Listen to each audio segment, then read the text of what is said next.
புது சிருஷ்டியுடைய வளர்ச்சிக்கு தேவையான அனுதின உணவை தேவன் நமக்கு கொடுத்து நிற்கிறார். அந்த வகையில இன்றைய தினம் நாம் காண இருக்கிற பாடம் 3 தந்திரங்கள். இந்த பாடத்துடைய தலைப்பு கேட்டாலே நம்மளுக்கு எதை குறிச்சு நம்ம படிக்கிறோம் அப்படின்ற ஒரு சின்ன புரிதல் நமக்கு வந்திருக்கலாம். அநேக நேரத்துல நம்முடைய வாழ்க்கையில நம்முடைய எதிராளி பல விதமான சோதனைகளை எடுத்துன்னு வரான், எல்லாருக்குமே எடுத்துன்னு வரான்.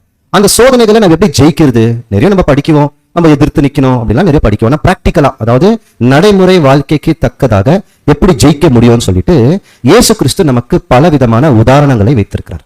அந்த உதாரணங்களை நம்ம உற்று கவனித்தோம் என்றால் இந்த காலத்துக்கு மட்டுமல்ல, இனி வரப்போற காலத்திலையும் எதிரியோடைய தந்திரங்களை ஜெயிப்பதற்கு தேவையான அந்த ஆலோசனை இந்த சத்தியம் நமக்கு இன்னைக்கு கொடுக்கும்.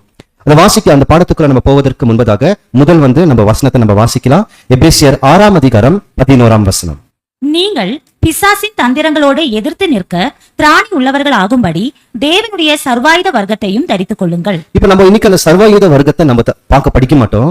ஆனா பிசாசுடைய தந்திரங்கள் அப்படின்னு இருக்கா அவனுடைய தந்திரங்கள், நிறைய தந்திரங்கள். தந்திரங்கள்னு ஆங்கிலத்துல என்ன சொல்லுவோம்? ட்ரிக்ஸ். அதாவது நம்மளை ஏமாத்துற விதமான தந்திரங்கள். நம்ம அநேக நேரத்துல நிறைய பேர் எப்படிதான் நினைக்கிறது உண்டுன்னா, ஒரு மனுஷனுக்கு இன்னொரு மனுஷன் தான் எதிரி.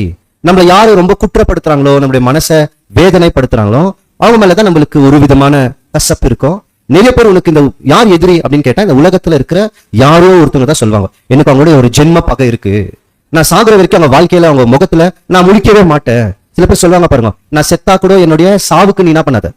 ஆனா அவங்க வராங்களா இல்லையா நம்மளுக்கு எப்படி தெரியும்? செத்து பெணமா இருக்குமே, புரியுதுங்களா? அப்போ எல்லாருமே என்ன நினைக்கிறாங்கன்னா, ஒரு மனுஷனை தான் எதிரியாக பாக்குறாங்க. ஆனா எல்லாருக்குமே ஒரு மனிதன் எதிரி இல்லை. நம்ம வாழ்க்கையில நடக்கிற அநேக விதமான போராட்டங்கள், அநேக விதமான பிரச்சனைகளுக்கு பின்னாடி கண்ணுக்கு தெரியாத மறைமுகமான ஒரு எதிரி மறைஞ்சு நிற்கிறான். இந்த சமுதாயமும் சரி, சமுதாயத்தில் இருக்கிற மனிதர்களும் சரி நமக்கு எதிரிகள் அல்ல.